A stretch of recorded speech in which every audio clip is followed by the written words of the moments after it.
আমরা করছি ক্লাস 11 এর কেমিস্ট্রি ক্লাস। আমরা যে চ্যাপ্টারটা পড়ছিলাম জৈব রসায়ন, মৌলিক নীতি এবং প্রক্রিয়া, organic chemistry, some basic principles and techniques. আজকে আমাদের থার্ড ক্লাস পার্ট 3। আজকে আমরা মূলত যে জায়গাটায় আসছি আস্তে আস্তে জৈব বিক্রিয়ার ক্রিয়া কৌশলের মৌলিক ধারণা, fundamental concepts of reaction mechanism. আমরা রিয়াকশন মেকানিজম সম্বন্ধে আজকের ক্লাসে পড়তে পারবো না, আমরা নেক্সট ক্লাসে পড়বো। কারণ হচ্ছে তার আগে রিয়াকশন মেকানিজম বোঝবার আগে তোমাদের আরও কিছু জিনিস বোঝার দরকার আছে, যেগুলো না বুঝলে তুমি রিয়াকশন মেকানিজমটা ভালোভাবে বুঝতে পারবে না। তো আমরা এই যে সমযোজী বন্ধনের কথা আমরা পড়েছি, সমযোজী বন্ধনে যে আয়নীয় চরিত্র প্রকাশ পায় সেটাও আমরা জানি। তো এই যে আয়নীয় প্রকৃতি যে প্রকাশ পায় তার যে কারণগুলো পাওয়া যায় সেগুলো হচ্ছে inductive effect, electromagnetic effect, resonance, hyper conjugation ইত্যাদি।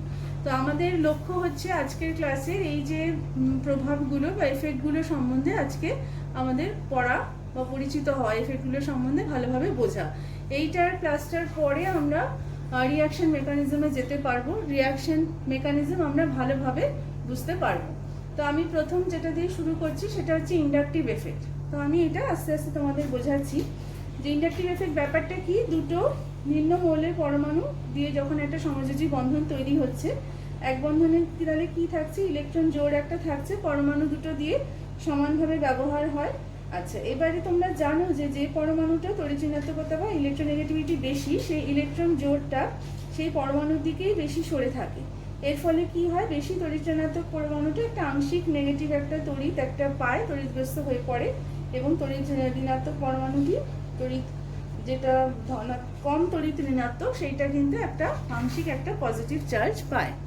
আচ্ছা, তো এবারে কি হচ্ছে যে এই যে একটা যদি কার্বন শৃঙ্খলে প্রান্তীয় কার্বনের সাথে যদি একটা ক্লোরিন পরমাণু যুক্ত থাকে, তাহলে ক্লোরিন পরমাণুটা কি চেষ্টা করবে, কার্বন পরমাণু থেকে বেশি ইলেকট্রোনেগেটিভ হওয়ায় সিসিএল বন্ধনের যে ইলেকট্রন জোড়টা আছে সেটা ক্লোরিন পরমাণুর দিকেই সরে আসে। ফলে ক্লোরিন পরমাণুর ওপর একটা আংশিক নেগেটিভ চার্জ সৃষ্টি হয় এবং কার্বন পরমাণুর ওপর একটা কিন্তু আংশিক পজিটিভ চার্জের সৃষ্টি হয়। তো এইভাবে কি হয়, আংশিক পজিটিভ চার্জগ্রস্ত হওয়ার ফলে কার্বন পরমাণুটি, 1 নম্বর কার্বন পরমাণুটি, তার যে কার্বন 1 এবং কার্বন 2 অন্য কার্বনের যে পরবর্তী যে কার্বন পরমাণু ছিল তাদের মধ্যে যে ইলেকট্রন জোড়টা আছে সেটাকেও নিজের দিকে আকৃষ্ট করার চেষ্টা করে।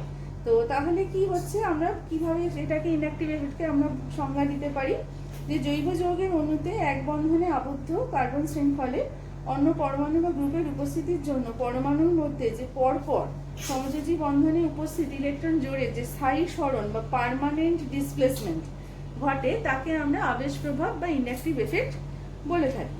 তো এবারে দেখো যে ইন্ডাকটিভ এফেক্টটা কীরকম সেটা বোঝার জন্য আমরা কি করে থাকি, আমরা এইভাবে ভাবি যে একটা যৌগে যদি হাইড্রোজেনের তুলনায় তার সাথে যে অন্য একটা পরমাণু বা গ্রুপ যেটা যুক্ত আছে সেই গ্রুপটা যদি কার্বনের সাথে বন্ধনের ইলেকট্রন জোড়কে যদি আকর্ষণ করে, তাহলে আমরা সেটাকে সংজ্ঞা অনুযায়ী কি বলি, সেটাকে মাইনাস এফেক্ট বলি।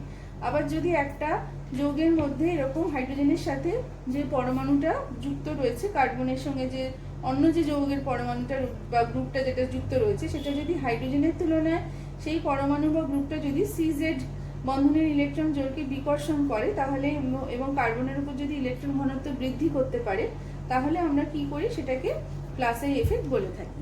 অর্থাৎ এখানে আমি কতগুলো লিখেছি, প্লাস আই প্রভাব সম্পন্ন পরমাণু বা গ্রুপ প্লাস আই এফেক্ট যারা দেখায়, তার মানে কি, এরা থাকলে কি করে, এরা যে কার্বন পরমাণুর সঙ্গে যুক্ত থাকে তারা সেই কার্বন পরমাণুর ওপর ইলেকট্রন ঘনত্ব বাড়ায়।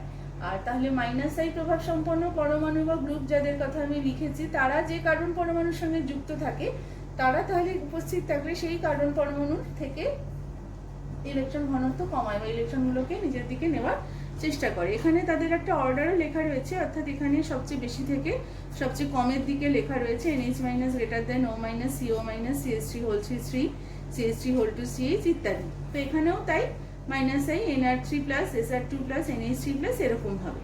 তো তাহলে আমরা কি বুঝতে পারলাম, প্লাস আই এফেক্ট সম্পন্ন গ্রুপ মানে হচ্ছে সে কার্বনের দিকে ইলেকট্রন ঘনত্ব বাড়ানোর চেষ্টা করে, আর মাইনাস আই প্রভাব মানে সে কার্বনের সঙ্গে যদি যুক্ত থাকে তাহলে সেই বন্ধনে ইলেকট্রন ঘনত্ব কমানোর চেষ্টা করে।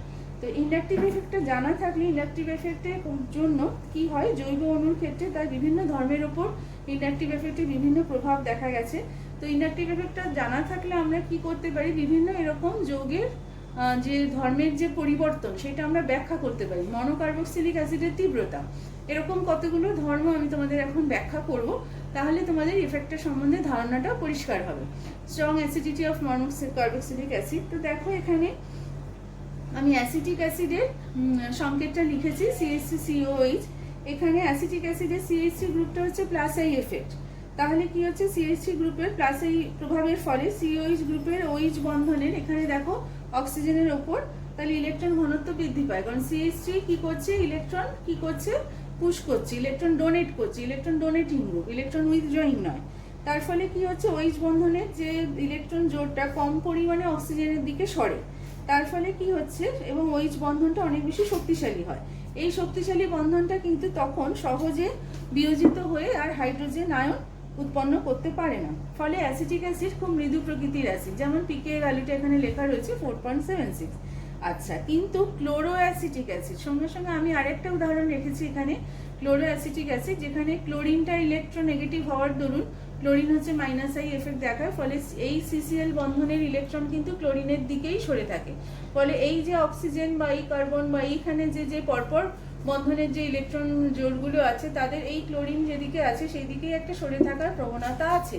ফলে এই অক্সিজেন হাইড্রোজেন বন্ধনটি কিন্তু খুব একটা দৃঢ় নয়, এবং এই হাইড্রোজেনটা খুব সহজেই হাইড্রোজেন প্লাস হিসেবে দ্রবণে চলে যায়।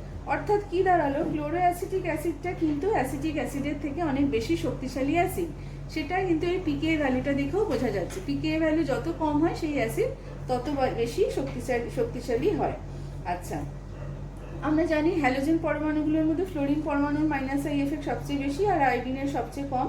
তো এক্ষেত্রে যদি ফ্লুরো অ্যাসিটিক অ্যাসিড থাকে বা আয়োডো অ্যাসিটিক অ্যাসিড থাকে, তাহলে তারা কিন্তু ফ্লোরো অ্যাসিটিক অ্যাসিড সবচেয়ে বেশি শক্তিশালী হবে, এবং এদের মধ্যে আয়োডো অ্যাসিটিক অ্যাসিডটা সবচেয়ে দুর্বল অ্যাসিড হবে, এটা আমরা বুঝতে পারি। এবার আমরা দেখব যে মাইনাস আই বা প্লাস আই এফেক্ট যুক্ত প্রতিস্থাপকের সংখ্যা বৃদ্ধি পেলে অ্যাসিডের তীব্রতা ক্রমশ বৃদ্ধি বা হ্রাস পায়, কি হয়। আচ্ছা দেখো, মনোক্লোরো অ্যাসিডের তীব্রতা আমরা এক্ষুনি দেখলাম। এবার তার থেকে ডাইক্লোরো অ্যাসিটিক অ্যাসিডের দেখো এখানে তীব্রতাটা আরো বেশি। আমরা পিকে ভ্যালুটা দেখতে পাচ্ছি, এখানে পিকে ভ্যালু রয়েছে 1.29। এখানে দেখো দুটো ক্লোরিন পরমাণু থাকার জন্য দুটোই মাইনাস আই এফেক্ট আছে, ফলে এই অক্সিজেনের ওপর ইলেকট্রন ঘনত্ব এখন আরো বেশি সরে আসছে, যেহেতু এই বন্ধন বা এইগুলো সবই যে যতগুলো জোড়ের ইলেকট্রন আছে সবারই ক্লোরিনের দিকে তার মাইনাস আই এফেক্টের জন্য সরে থাকার প্রবণতাটা অনেক বেশি বেড়ে যাচ্ছে, ডাবল হয়ে যাচ্ছে। তার জন্য এই হাইড্রোজেনটা খুব তাড়াতাড়ি হাইড্রোজেন আয়ন হিসেবে দ্রবণে চলে যেতে পারে, ফলে এই অ্যাসিডের তীব্রতাটা অনেক বেশি। দেখো পিকে ভ্যালুটা অনেক কম। তুমি যদি এইটা দেখো ট্রাইক্লোরো অ্যাসিটিক অ্যাসিড, তাহলে তুমি এখান থেকেও বুঝতে পারছো যে এটা আরো বেশি তীব্র অ্যাসিড, কারণ এখানে ক্লোরো অ্যাসিটিক অ্যাসিডের তুলনায় এখানে মাইনাস আই এফেক্টের 3 গুণ, ফলে এই OH বন্ধনটা আরো বেশি দুর্বল, ফলে হাইড্রোজেন আয়ন ভীষণ সহজে দ্রবণে চলে যায়। আর পিকে ভ্যালু দেখে আমরা বুঝতে পারি যে অ্যাসিডটার তীব্রতা কত বেশি। তো একই রকম ভাবে আমরা যখন অ্যাসিটিক অ্যাসিডের থেকে ডাইমিথাইল অ্যাসিটিক অ্যাসিডের তীব্রতা দেখতে পাচ্ছি কম, এটার ভ্যালু হচ্ছে 4.76, এটা হচ্ছে 4.86। অর্থাৎ এইটা কিন্তু এটার থেকেও দুর্বল অ্যাসিড। কেন বলো তো, দেখো এখানে একটা মিথাইল গ্রুপ ছিল, কিন্তু এখানে কিন্তু দুটো মিথাইল গ্রুপ আছে, ফলে এই অক্সিজেনের ওপর ইলেকট্রন ঘনত্ব এটার থেকে দ্বিগুণ আশা করা যায়, ফলে এই OH বন্ধনটা অনেক বেশি দৃঢ়, ফলে এই হাইড্রোজেন আয়ন হিসেবে দ্রবণে যাওয়ার তেমন কোনো প্রবণতা নেই। তাই জন্য অ্যাসিটিক অ্যাসিডের তুলনায় ডাইমিথাইল অ্যাসিটিক অ্যাসিড কিন্তু অনেক বেশি দুর্বল। তাহলে আমরা ইন্ডাকটিভ এফেক্টে এইরকমভাবে আমাদের প্রশ্নগুলো আসে। তো আমাদের ইন্ডাকটিভ এফেক্ট কি লিখতে দেবে না, কিন্তু এই ধরনের প্রশ্ন দিয়ে তোমাকে আলোচনা করতে বলবে যে এটা কেন হলো, এটা কেন হলো। তো আমরা এইভাবে আলোচনা করবো। অ্যাসিড বা ক্ষারকের তীব্রতা এখানে খুব কমন একটা প্রশ্ন। পরের যেটা আমি ইন্ডাকটিভ এফেক্টের আলোচনা করতে চাই সেটা হচ্ছে ক্ষারক হিসেবে অ্যামিনের তীব্রতা। তো আমি এখানে রেখেছি CH3NH2 মিথাইল অ্যামিন, তারপর হচ্ছে ডাইমিথাইল অ্যামিন একটা সেকেন্ডারি অ্যামিন, তারপর ট্রাইমিথাইল অ্যামিন একটা টার্সিয়ারি অ্যামিন। তো অ্যামোনিয়া অণুর ক্ষেত্রে কি হয়, হাইড্রোজেন পরমাণু প্লাস আই এফেক্ট থাকে। হাইড্রোজেন পরমাণুকে আমরা যদি একটা প্লাস আই এফেক্ট যুক্ত CH3 গ্রুপ দিয়ে প্রতিস্থাপিত যদি করি, তাহলে নাইট্রোজেন পরমাণুর ওপর কি হয়, ইলেকট্রন ঘনত্বটা বৃদ্ধি পায়। এর ফলে কি হয়, নাইট্রোজেন পরমাণুতে যে বিকর্ষণ একটা বল কাজ করে, নিঃসঙ্গ ইলেকট্রন জোড়ের ওপর একটা বিকর্ষণ বল কাজ করে, ফলে ওই ইলেকট্রন জোড়টার অ্যাভেলেবিলিটিটা কমে যায়। তো তার ফলে কি হয়, নাইট্রোজেন ওই ইলেকট্রন যে নিঃসঙ্গ ইলেকট্রন জোড়টা আছে তার যে এখানে যদি সে প্লাস আই এফেক্ট যুক্ত একটা যদি গ্রুপ থাকে তাহলে কি করবে, সে নাইট্রোজেনের ওপর বেশি ইলেকট্রন ঘনত্বটা তার বাড়িয়ে দেবে। তার ফলে কি হচ্ছে, এখানে তখন ওই দুটো ইলেকট্রন জোড়ের মধ্যে একটা বিকর্ষণ বলটা কাজ করে, ফলে ওই ইলেকট্রন জোড়ের অ্যাভেলেবিলিটিটা বেড়ে যায় এবং নাইট্রোজেন কি করতে পারে, ওই নিঃসঙ্গ যে ইলেকট্রন জোড় বা লোন পেয়ারটা ছিল তার সাহায্যে সহজে প্রোটন গ্রহণ করতে পারে। তাই জন্য মিথাইল অ্যামিনের ক্ষারকত্ব কিন্তু অ্যামোনিয়ার থেকে বেশি। একই কারণে আমরা যদি আলোচনা করি, ডাইমিথাইল অ্যামিনের ক্ষারকত্ব আবার মিথাইল অ্যামিনের থেকে বেশি। ট্রাইমিথাইল অ্যামিনের ক্ষারকত্ব কিন্তু ডাইমিথাইল অ্যামিনের ক্ষারকত্বের থেকে বেশি। কারণটা হচ্ছে যে এখানে নাইট্রোজেনের লোন পেয়ারের অ্যাভেলেবিলিটিটা অনেক বেড়ে যাচ্ছে, কারণ সে অলরেডি 3টে প্লাস আই এফেক্ট যুক্ত গ্রুপ আছে যারা তার উপরে ইলেকট্রন ঘনত্ব বাড়াচ্ছে, তার ফলে তার এখানে ইলেকট্রনটা সহজেই অ্যাভেলেবেল হচ্ছে এবং সে ভালো ক্ষারক হিসেবে আচরণ করতে পারছে। কিন্তু যদি শক্তিশালী মাইনাস আই এফেক্ট যুক্ত গ্রুপ থাকে, যেমন হচ্ছে খুব ভালো একটা উদাহরণ, যে এখানে একটা টার্সিয়ারি অ্যামিনের যদি আমরা ভাবি, যেখানে ট্রাইফ্লুরো মিথাইল অ্যামিন আছে, ট্রাইফ্লুরো মিথাইল অ্যামিন, যেখানে নাইট্রোজেনের উপর ইলেকট্রন ঘনত্ব যেটা খুবই কমে যায়, এখানে 9টা শক্তিশালী মাইনাস আই এফেক্ট যুক্ত ফ্লোরিন পরমাণু থাকে, তার জন্য কি হয়, নাইট্রোজেন পরমাণুর লোন পেয়ারের অ্যাভেলেবিলিটি একেবারেই থাকে না, ফলে এটা অ্যামিন হিসেবে, মানে এটাকে অ্যামিন বলাই যায় না, এর কার্যত মানে এটাকে অক্ষারকীয় আমরা বলতে পারি। তাহলে নিশ্চয়ই বুঝতে পারছো যে মাইনাস এই এফেক্টের জন্য কিভাবে এখানে অ্যামিনের ক্ষারকীয়তাটা কমে যাচ্ছে। এতক্ষণ আমরা পড়লাম inductive effect, plus I effect সম্পন্ন গ্রুপ থাকলে কি হয়, মাইনাস আই এফেক্ট সম্পন্ন গ্রুপ থাকলে কি হয়। এবার আমরা যে এফেক্টটা পড়ছি সেটা হচ্ছে ইলেকট্রোমারিক এফেক্ট। এটা কি, এটা আমরা একটু বলি। জৈব যৌগে যখন দ্বিবন্ধন বা ত্রিবন্ধন থাকে, তখন আমরা যখন রিয়েজেন্ট অ্যাড করি, উপযুক্ত যখন বিকারক আমরা অ্যাড করি, তখন দ্বিবন্ধন বা ত্রিবন্ধন মানে কি, সেখানে পাই ইলেকট্রন জোড় থাকবে, তখন বন্ধন সৃষ্টিকারী কোনো একটা পরমাণুর ওপর ওই যে পাই ইলেকট্রন যে জোড় বা পেয়ারটা থাকে, সেটা কোনো একটা পরমাণুর ওপর একদম কমপ্লিটলি ট্রান্সফার হয়। তো এই যে দ্বিবন্ধন বা ত্রিবন্ধন যখন থাকছে, তখন তার মধ্যে যেটা বেশি তড়িৎ-ঋণাত্মক পরমাণু থাকে, তার উপরে পাই ইলেকট্রনের এই যে কমপ্লিট ট্রান্সফার হয়, তার ফলে জৈব অণুতে ধনাত্মক এবং ঋণাত্মক, পজিটিভ এবং নেগেটিভ সেন্টারের সৃষ্টি হয়। তো যে পরমাণুটার ইলেকট্রন জোড়টার ওপর তার অধিকারটা চলে যায়, সেটা পজিটিভ চার্জ পায়, আর যে পরমাণুটা ইলেকট্রন জোড়টাকে পেয়ে যায়, সেটা তখন নেগেটিভ চার্জ পায়। তো এই যে রিয়েজেন্টটা আমরা যোগ করি আকর্ষণকারী বিকারকের প্রভাবে, এটা হয় বলে, এই ঘটনাটা ঘটে বলে এটাকে আমরা ইলেকট্রোমারিক এফেক্ট বলে থাকি। তো এখানে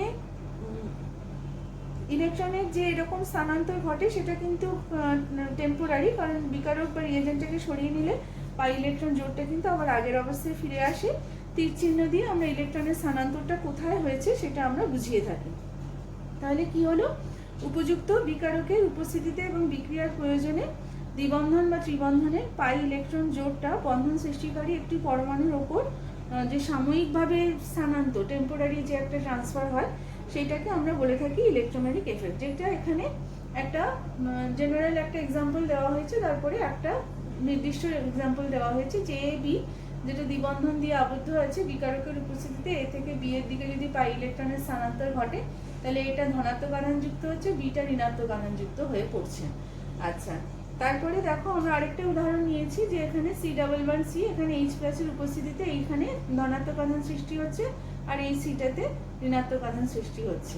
তো এখানে আমরা ইলেকট্রোম্যাটিক এফেক্টে সাধারণত ই চিহ্ন দিয়ে আমরা প্রকাশ করে থাকি। আর যেখানে আমরা এখানে বিকারকের প্রভাবে যদি পাই বন্ধনের ইলেকট্রন জোড়টা যে পরমাণুর উপর স্থানান্তরিত হয়, সেই পরমাণুটার সঙ্গেই যদি বিকারকটা যুক্ত হয়, তখন সেটাকে আমরা ধনাত্মক বা পজিটিভ ইলেকট্রোম্যাটিক এফেক্ট বলি। যেমন এই উদাহরণটায় আমরা দেখতে পাচ্ছি যে যেখানে পাই ইলেকট্রন জোড়টা গেছে, সেখানেই বিকারকের H+ যুক্ত হয়েছে, সেজন্য এটাকে প্লাস ই এফেক্ট বলা যাবে। কিন্তু যদি তা না হয়, বিকারকটা যদি অন্য কার্বন পরমাণুতে যুক্ত হয়, তখন সেখানে আমরা সেটাকে বলি মাইনাস ই এফেক্ট। যেমন এখানে পাই ইলেকট্রনটা অক্সিজেন পরমাণুর ওপর গেছে, কিন্তু বিকারকটা যুক্ত হয়েছে পাশের কার্বন পরমাণুর সঙ্গে, সেই জন্য এটা হচ্ছে মাইনাস ই এফেক্ট। তো এরপরে আমরা আসছি রেজোনেন্সে। রেজোনেন্স অর্গানিক কেমিস্ট্রি পড়তে গেলে একটা অন্যতম গুরুত্বপূর্ণ টপিক, যেটা না জানলে আমরা অর্গানিক কেমিস্ট্রির অনেক কিছুই ব্যাখ্যা দিতে পারি না বা বুঝতে পারি না, সেজন্য রেজোনেন্স আমাদের খুব ভালোভাবে বুঝতে হবে। তো আমরা বন্ডিং পড়ার সময় রেজোনেন্স কিছুটা পেয়েছিলাম, এখানে আমরা আরেকটু পড়ব।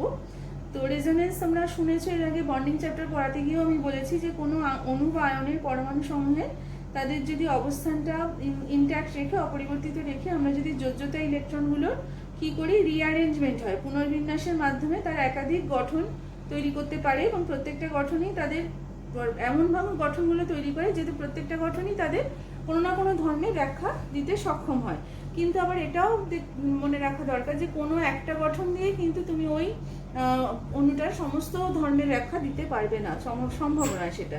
তো সেই সেক্ষেত্রে আমরা কি বলি, অণু বা আয়নটার প্রকৃত যে গঠন, যেটা অ্যাকচুয়াল গঠন, সেটা আমরা কি বলে থাকি, সেইটা ওই যে সমস্ত আমরা গঠনগুলো লিখতে সক্ষম হচ্ছি ইলেকট্রন রিঅ্যারেঞ্জমেন্টের মাধ্যমে, তাদের সম্ভাব্য ইলেকট্রনীয় গঠনগুলোর একটা হাইব্রিড আমরা বলে থাকি। তো এই যে ঘটনাটা, যে অণু বা আয়নের ক্ষেত্রে এই যে ঘটনাটার কথা বললাম, সেটাকেই রেজোনেন্স বলা হয়। তো যেসব অণু বা আয়নের ক্ষেত্রে যে প্রকৃত গঠন সংকেত থাকে সেটাকে রেজোনেন্স হাইব্রিড বলা হয়। যে সম্ভাব্য গঠন সংকেতগুলো, প্রবাবল যে গঠন সংকেতগুলো লেখা আমরা চেষ্টা করি, সেগুলোকে আমরা ক্যানোনিক্যালস বলে থাকি, ক্যানোনিক্যাল গঠন বলে থাকি। আর হাইব্রিড কোনটাকে বলে থাকি, যেটা দ্বারা আমরা সমস্ত গঠনের একটা সম্ভাব্য যে গঠন যেটা হতে পারে সেটা যেটা দিয়ে বোঝাই, সেটাকে আমরা বলে থাকি। তো রেজোনেন্স শক্তি কাকে বলে, এটা একটা থিওরিটিক্যাল ক্যালকুলেশন। এখানে আমরা যখন কোনো একটা অণুর ক্ষেত্রে তার সবচেয়ে যে স্টেবল রেজোনেটিং স্ট্রাকচার যেটা পাই, তার যে অন্তর্নিহিত ইন্টারনাল যে এনার্জি, এবং পরীক্ষার সাহায্যে আমরা যদি বাই এক্সপেরিমেন্ট ক্যালকুলেট করে যে রেজোনেন্স হাইব্রিড বা প্রকৃত অণুটার যে ইন্টারনাল এনার্জি বা এই দুটো শক্তির যে ডিফারেন্স হবে, সেইটাকে ওই অণুটার রেজোনেন্স শক্তি বা রেজোনেন্স এনার্জি বলা হয়। তো রেজোনেন্স এনার্জি ক্যালকুলেশন এগুলো তোমাদের থার্মোডাইনামিক্সে আছে, আমরা থার্মোডাইনামিক্স যখন পড়বো সেখানে আবার কিছুটা পাবো। তো আমরা এবারে পড়তে চাইছি যে যেরকম আমরা পড়লাম যে ইন্ডাকটিভ এফেক্টের সাহায্যে কি কি ধর্মের ব্যাখ্যা দেওয়া সম্ভব, এখানে আমরা এবার দেখবো যে রেজোনেন্সটার সাহায্যে আমরা কি কি ধর্মের ব্যাখ্যা দিতে পারি। আমি তার মধ্যে কিছু তোমাদের সাথে আলোচনা করছি। তো দেখো, আমি প্রথমে যেটা নিয়েছি যে বন্ধন দৈর্ঘ্যের মান ব্যাখ্যা, এক্সপ্লেনেশন অফ বন্ড লেন্থ। কীরকম রেজোনেন্সের ফলে কি হয়, কোনো অণু বা আয়নে উপস্থিত কোনো একটা এক বন্ধনে কিছুটা দ্বিবন্ধন ক্যারেক্টার, ডাবল বন্ড ক্যারেক্টার আসে, ফলে এর মধ্যে দৈর্ঘ্য যেটা পিওর সিঙ্গেল বন্ড থাকলে যেটা লেন্থটা থাকতো, বন্ড লেন্থ থাকতো, তার থেকে কিছুটা চলে আসে। আবার অ্যাট দ্য সেম টাইম যেটা ডাবল বন্ড আছে সেটা কিন্তু কিছুটা সিঙ্গেল বন্ড ক্যারেক্টার চলে আসে, ফলে ওর যেটা বন্ড লেন্থ হওয়া উচিত সেটা কিন্তু কিছুটা বাড়ে। সেটা যদি আমরা একটা উদাহরণের সাহায্যে দেখাই, এখানে আমি ভিনাইল ক্লোরাইড নিয়েছি, CH2 ডাবল বন্ড CHCl। এখানে যে CCl বন্ধনটা আছে, এটার একটা রেজোনেন্স হওয়া সম্ভব, রেজোনেন্স গঠন আমি লিখেছি, দেখা যাচ্ছে যে 1.69 অ্যাংস্ট্রম। ওয়ারাস যেখানে একটা নর্মাল CCl বন্ধন ইথাইল ক্লোরাইড, যেখানে এটার থেকে কিন্তু এটা দৈর্ঘ্যে ছোট দেখা যাচ্ছে, কারণ এটার একটা ডাবল বন্ড একটা ক্যারেক্টার আছে। এখানে যেহেতু এই অণুটার ক্ষেত্রে কোনো রেজোনেন্স সম্ভব নয়, ফলে এখানে কিন্তু এখানে এই CCl বন্ধনটা একদমই পিওরলি সিঙ্গেল বন্ড ক্যারেক্টার, পুরোপুরি single bond, pure single bond একটা, ফলে এর যে বন্ধন দৈর্ঘ্য সেটা যেটা রেজোনেন্স আছে, রেজোনেন্স দেখাচ্ছে যে অণুটা, তার সেখানে যে CCl বন্ধন আছে তার তুলনায় কিন্তু এটা বন্ড লেন্থটা বেশি, বন্ধন দৈর্ঘ্যটা বেশি। বা আমি এখানে আরও একটা এক্সাম্পল নিয়েছি যে অ্যাসিডের অম্লত্ব এবং ক্ষারকত্বের ব্যাখ্যা, explanation of acidity of an acid and basicity of A base. আচ্ছা, ফেনলের সাথে অ্যালকোহলের আমরা এখানে একটা অ্যাসিডিটির তুলনা করব, যার জন্য আমি ফেনলটা এখানে রেখেছি। অ্যাসিডিটি আমরা তাকেই ভালো অ্যাসিড বলে থাকি যে যৌগ জলীয় দ্রবণে যত সহজে প্রোটন বা H+ দিতে পারে সেই যৌগকে আমরা তত তীব্র অ্যাসিড বলি। জলীয় দ্রবণে ফেনল আয়নিত হয়ে ফেনক্সাইড আয়ন তৈরি করে এবং তার ফলে সে তার অ্যাসিডিটিটা প্রকাশ করে। এইটার যে তার যে অ্যাসিডিটি দেখতে পাওয়া যায়, সেইটা আমরা রেজোনেন্সের সাহায্যে এবারে ব্যাখ্যা করব। তো এবারে দেখো, আমি যেটা বলছিলাম যে ফেনলের অ্যাসিডিটি কেন অ্যালকোহলের থেকে বেশি, সেটা আমরা কিভাবে ব্যাখ্যা করব। আচ্ছা দেখো, ফেনলকে একটা রেজোনেন্স হাইব্রিড রূপে দেখানো যায়। তাহলে হাইব্রিডে যে গঠনগুলো আসছে, এবার গঠনগুলো তোমাদের খুব ভালো করে লক্ষ্য করতে হবে। এখানে দেখো একটা ইলেকট্রন এখানে ট্রান্সফার হয়েছে, তাহলে অক্সিজেনে এখানে কি করেছে, তার যে নিঃসঙ্গ ইলেকট্রন জোর দিয়ে এখানে একটা বন্ড তৈরি করেছে। এবার দেখো কি করে ইলেকট্রন ডিসপ্লেসমেন্ট হচ্ছে থ্রু আউট দ্য রিং। এই যে মাইনাস চার্জটা দেখো কিভাবে এখানে লোকালাইজেশন হচ্ছে, ডিলোকালাইজেশন অফ চার্জ, এখানে ইলেকট্রনটা কিভাবে ডিলোকালাইজেশন হচ্ছে। দেখো এখানে পরপর গুলো যদি ফলো করো, তাহলে এই যে রেজোনেন্সটা ফেনল করতে পারছে, তাহলে কি হচ্ছে, এখানে অক্সিজেন পরমাণু তিনটে গঠনে আমরা দেখতে পাচ্ছি আংশিক পজিটিভ চার্জ বিশিষ্ট আছে, ফলে অক্সিজেন এবং হাইড্রোজেনের যে বন্ধনটা, সেই বন্ধনে অক্সিজেন তখন কি করে, সেই বন্ধনের ইলেকট্রন জোড়টাকে নিজের দিকে টেনে নেওয়ার চেষ্টা করে, যেহেতু অক্সিজেনের ওপর এখানে পজিটিভ চার্জ আছে। ফলে ওই হাইড্রোজেনটা কি হচ্ছে, তাড়াতাড়ি সেই বন্ধনটা দুর্বল হয়ে যাওয়ার কারণে সেই হাইড্রোজেনটা তাড়াতাড়ি হাইড্রোজেন পরমাণুটা হাইড্রোজেন প্লাস হিসেবে বিচ্ছিন্ন হয়ে পড়ছে। তো ফলে কি হচ্ছে, তার প্রোটন রূপে নির্গত হওয়ার টেন্ডেন্সিটা বেড়ে যাচ্ছে। ফলে ফেনল খুব তাড়াতাড়ি অ্যাসিড হিসেবে সেটা তার পরিচয় দিচ্ছে, যেহেতু হাইড্রোজেনটাকে সে তাড়াতাড়ি হাইড্রোজেন আয়ন হিসেবে জলীয় দ্রবণে দান করতে পারছে। কিন্তু অ্যালকোহলের ক্ষেত্রে, অ্যালকোহলের অক্সিজেন এইচ যে বন্ডটা রয়েছে, সেখানে এরকম কোনো ঘটনা ঘটছে না। ফলে সেই বন্ডটা যথেষ্ট শক্তিশালী এবং সেই হাইড্রোজেনের H+ হিসেবে নির্গত হওয়ার তেমন কোনো প্রবণতা নেই। আর উপরন্তু কি হচ্ছে, রেজোনেন্স হওয়ার ফলে ফেনক্সাইড আয়নটা এটাও স্টেবিলিটি লাভ করছে। এখান থেকে যে ফেনক্সাইড আয়নটা তৈরি হয়, সেটারও যদি আমরা অনেকগুলোই রেজোনেন্স গঠন আঁকতে পারবো, তো তার ফলে আমরা বলতে পারি যে এখানে ফেনক্সাইড আয়নটা রেজোনেন্সের মাধ্যমে স্টেবিলিটি লাভ করছে, বা এখানে হাইড্রোজেন অক্সিজেন হাইড্রোজেন বন্ডটা দুর্বল হয়ে পড়ছে, বলে হাইড্রোজেনটা অ্যাসিড হিসেবে বেরোতে তার সুবিধা হচ্ছে। এই সমস্ত কারণে আমরা বলতে পারবো যে ফেনল হচ্ছে অ্যালকোহলের থেকে অনেক বেশি আম্লীয়, তাই না? আমরা যদি অ্যানিলিনের, এটা হচ্ছে অ্যানিলিন, একটা অর্গানিক অ্যামিন, তার যদি আমরা ক্ষারকত্বটা একটু আলোচনা করি, দেখো অ্যানিলিন হচ্ছে মৃদু ক্ষারক, এবং এর ক্ষারকত্ব যদি একটা অ্যালিফ্যাটিক অ্যামিনের কথাও ভাবা হয়, ইথাইলামিন যাই অ্যালিফ্যাটিক অ্যামিনের কথা বলো, তার তুলনায় এর ক্ষারকত্ব কম। কেন? এবার এসো আমরা ব্যাপারটা দেখি কিভাবে ব্যাখ্যা করা যায়। রেজোনেন্সের সাহায্যেই ব্যাখ্যাটা করা যায়। দেখো অ্যানিলিনের আমরা এই রেজোনেন্স গঠনগুলো আঁকতে পারি, ঠিক যেরকম আমরা ফেনলে রেখেছি। দেখো মাইনাস চার্জটা ইলেকট্রন ডিলোকালাইজেশন হচ্ছে এখানে, পরপর আমাদের গঠনগুলো একটুখানি ফলো করতে হবে। তার ফলে কি হচ্ছে, অ্যানিলিনের ওপর কিন্তু একটা প্লাস চার্জ আছে। অ্যানিলিনের যে নিঃসঙ্গ ইলেকট্রন জোড়, সেটা কিন্তু খুব একটা অ্যাভেলেবেল নয়, কারণ সেই পাই ইলেকট্রনটা কি করছে, বেনজিনের সঙ্গে রেজোনেন্সে অংশগ্রহণ করছে। ফলে নাইট্রোজেনের উপরে কিন্তু ইলেকট্রন ডেন্সিটি খুব কমে যাচ্ছে। তার জন্য যদি তার ইলেকট্রন ডেন্সিটিটা নাই থাকে, সেই ইলেকট্রনটার দানটা করবে কাকে, আর তাহলে তাকে আর ক্ষারক আনা আমরা কি করে বলবো, তাই না? তো সেই জন্য এখানে তার জন্য এখানে অ্যালিফ্যাটিক অ্যামিনের ক্ষেত্রে কিন্তু এই ঘটনাটা ঘটে না। অ্যালিফ্যাটিক অ্যামিনে নাইট্রোজেনের ওপর যে ইলেকট্রন জোড়টা থাকে, সেখানে কোনো রেজোনেন্স হয় না বলে ইলেকট্রন ডিলোকালাইজেশন সম্ভব নয়। ফলে নাইট্রোজেনের সেই নিঃসঙ্গ ইলেকট্রন জোড়টা কিন্তু সবসময় অ্যাভেলেবেল, এই ইলেকট্রন ডেন্সিটি একেবারেই কমে যায় না। তো সেই আবার কি হচ্ছে, প্রকৃতপক্ষে অ্যালকিল RnH2, তার R গ্রুপের একটা প্লাসেই এফেক্ট আছে। তার ফলে কি হচ্ছে, নাইট্রোজেনের উপর ইলেকট্রন ডেন্সিটি বৃদ্ধি পায়, ফলে নাইট্রোজেন সেখানে সহজেই তার নিঃসঙ্গ ইলেকট্রন জোড়টা প্রোটনকে দিতে পারে। তার জন্য কি হলো, অ্যানিলিন 6,6H5NH2 আমরা বুঝতে পারছি যে সেটা যে কোনো অ্যালিফ্যাটিক অ্যামিনের থেকে সেটা মৃদু ক্ষারক হিসেবে তাকে আমরা পাবো। আচ্ছা, তারপরে আমরা আসছি রেজোনেন্স এফেক্ট বা মেসোমেরিক এফেক্টে। আচ্ছা, রেজোনেন্স এফেক্টে এখানে ওই যে একটা ইলেকট্রন পুনর্বিন্যাস হচ্ছে, তার ফলে সিস্টেমে কম ও বেশি ইলেকট্রন ঘনত্বযুক্ত কেন্দ্র সৃষ্টি হচ্ছে। তার ফলে এই যে এফেক্টটা হচ্ছে, রেজোনেন্সের ফলে যে প্লাস মাইনাস দুটো সেন্টার তৈরি হয়ে যাচ্ছে, এটাকে আমরা রেজোনেন্স বা মেসোমেরিক এফেক্ট বলে থাকি। তো রেজোনেন্সের সাহায্যে যদি কোনো গ্রুপ বা দ্বারা অণুর অন্য কোনো অংশের যদি ইলেকট্রন ঘনত্ব বৃদ্ধি পায়, তাহলে সেটাকে ধনাত্মক রেজোনেন্স বা প্লাস মেসোমেরিক এফেক্ট বলা হয়, প্লাস আর বা প্লাস এন। সেটা কাদের কোন কোন গ্রুপের উপস্থিতির ফলে হয়, সেটা হচ্ছে NH2, NHR, NR2, OH, ORX ইত্যাদি। আর যদি উল্টোটা হয়, তখন আমরা বলি মাইনাস আর বা মাইনাস এম এফেক্ট। অর্থাৎ রেজোনেন্সের সাহায্যে কোনো গ্রুপ দ্বারা অণুর অন্য কোনো অংশের ইলেকট্রন হ্রাসের যে ঘটনা, সেটাকে আমরা ঋণাত্মক রেজোনেন্স বা মেসোমেরিক এফেক্ট বলে থাকি, বা মাইনাস আর বা মাইনাস এম দিয়ে প্রকাশ করি। এরকম কয়েকটা গ্রুপ হলো NO2, C ডাবল বন্ড ও C triple bond N, COH ইত্যাদি। তো এইভাবে আমরা প্লাস এফেক্ট, প্লাস আর বা মাইনাস আর এফেক্টের কথা বলে থাকি। যেমন দেখা গেছে যে নাইট্রোবেনজিন অণুতে NO2 অণুর উপস্থিতির জন্য এখানে বেনজিন মনে ইলেকট্রন ঘনত্ব খুব বেশি রকম হ্রাস পায়, ফলে এটাকে মাইনাস আর বা মাইনাস এম এফেক্ট বলা যাবে। এরপরে আমরা আসছি হাইপার কনজুগেশন। হাইপার কনজুগেশনে একটা খুব গুরুত্বপূর্ণ একটা প্রভাব, যেটার সাহায্যে আমরা অর্গানিক কেমিস্ট্রির অনেক কিছু আমরা বুঝতে পারি, জানতে পারি।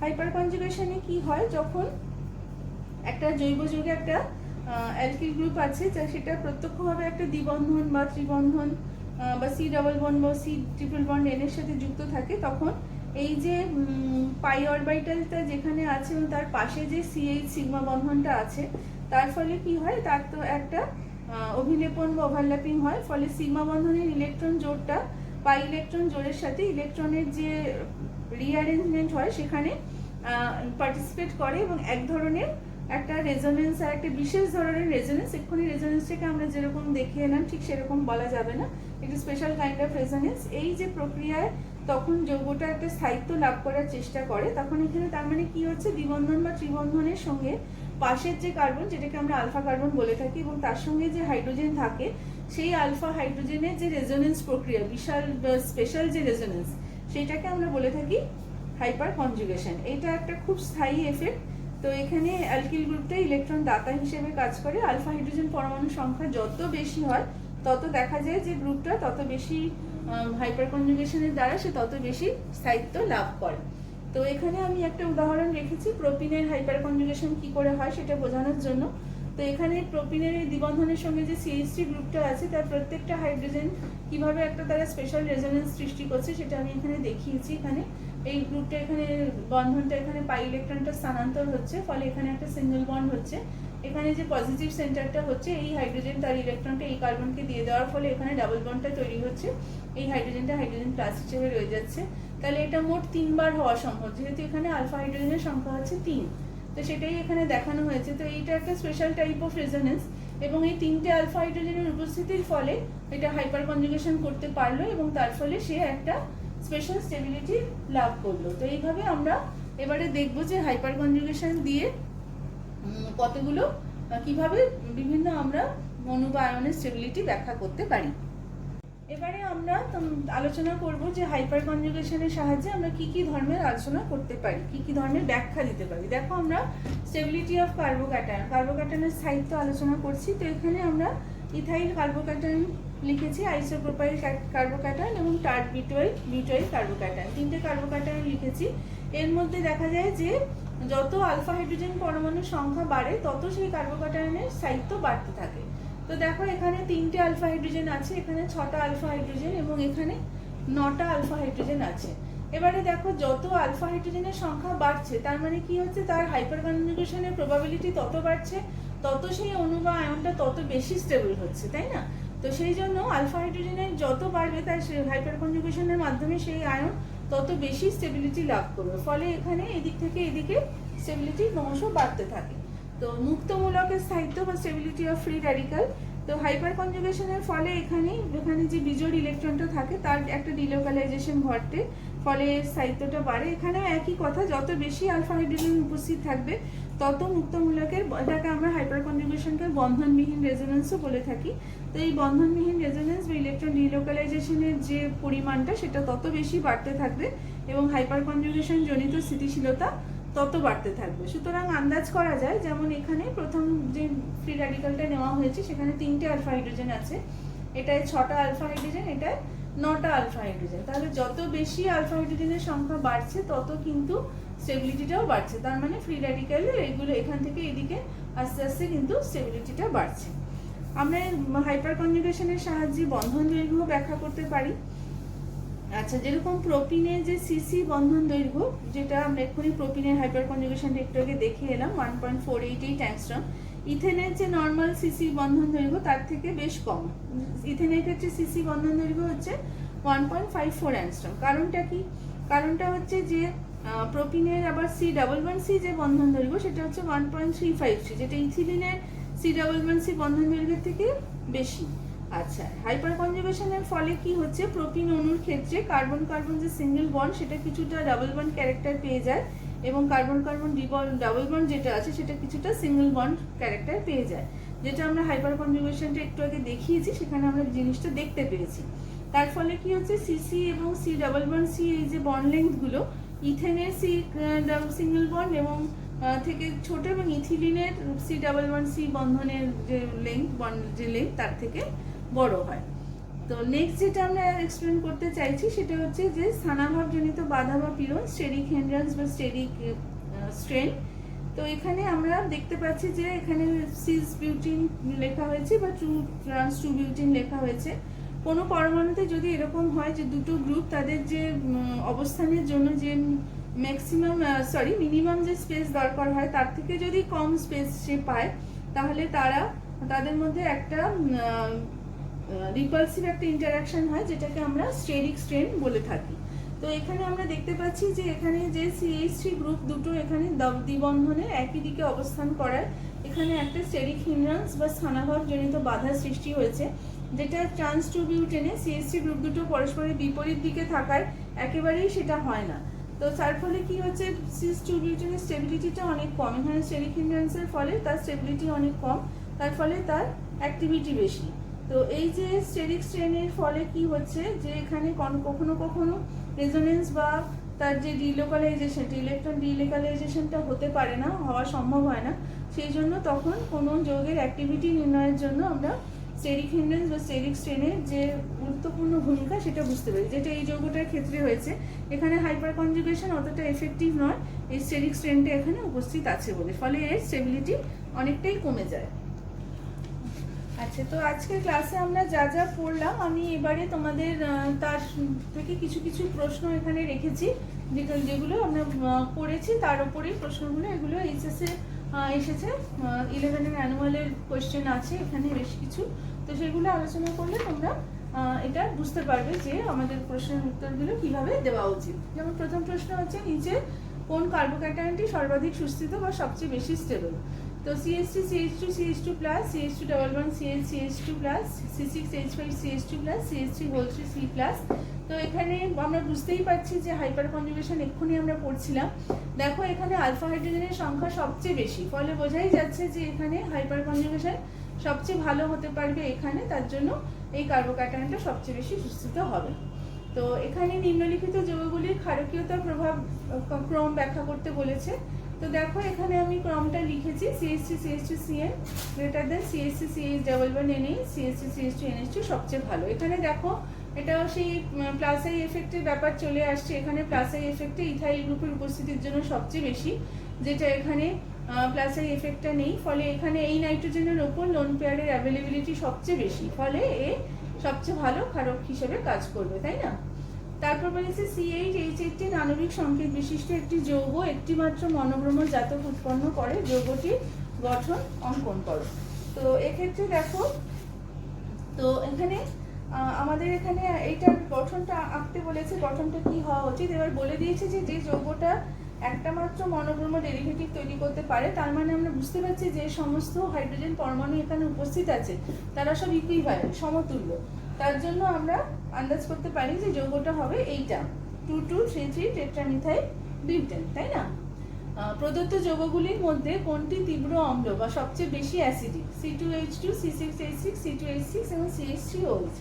আচ্ছা দেখো এখানে অক্সিজেনের তড়িৎ ঋণাত্মকতা সবচেয়ে বেশি, এবং এই যে এখানে তড়িৎ ঋণাত্মকতা বেশি হওয়ার দরুন যে কোনো এই যে সংকরায়িত কার্বন যেগুলো আছে তার থেকে সবচেয়ে বেশি হওয়ার দরুন এখানে অক্সিজেন হাইড্রোজেন বন্ধনটা দুর্বল, ফলে এর থেকে হাইড্রোজেন সবচেয়ে সহজে H+ হিসেবে বেরিয়ে যাওয়ার প্রবণতাটা হবে, যেটা অন্য কোনো যৌগের মধ্যে উপস্থিত নেই।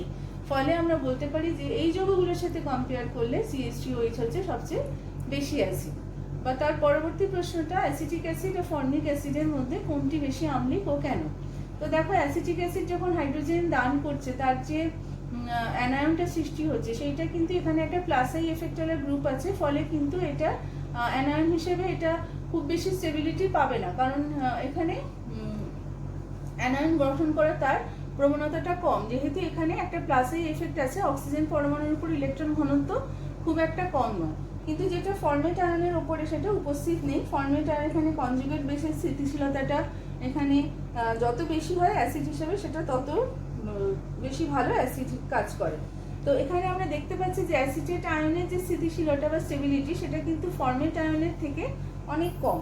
তো এই কারণে দেখা যায় যে ফর্মেট আয়ন থেকে হাইড্রোজেনটা তার অনেক বেশি H+ হিসেবে তার বেরিয়ে যাওয়ার প্রবণতাটা বেশি থাকে, অর্থাৎ ফর্মিক অ্যাসিড বেশি ভালো অ্যাসিড হিসেবে কাজ করে।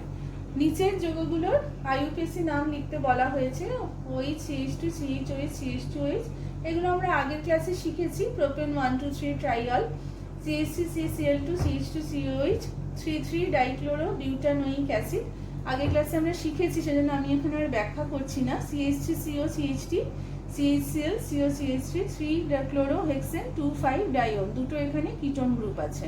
তো আশা করি তোমরা বুঝতে পারছো, আমি জাস্ট তোমাদের একটুখানি প্র্যাকটিস করানোর জন্য এগুলো বললাম, আমি ব্যাখ্যা করলাম না, আমরা নমেনক্লেচার আগের ক্লাসেই শিখেছি।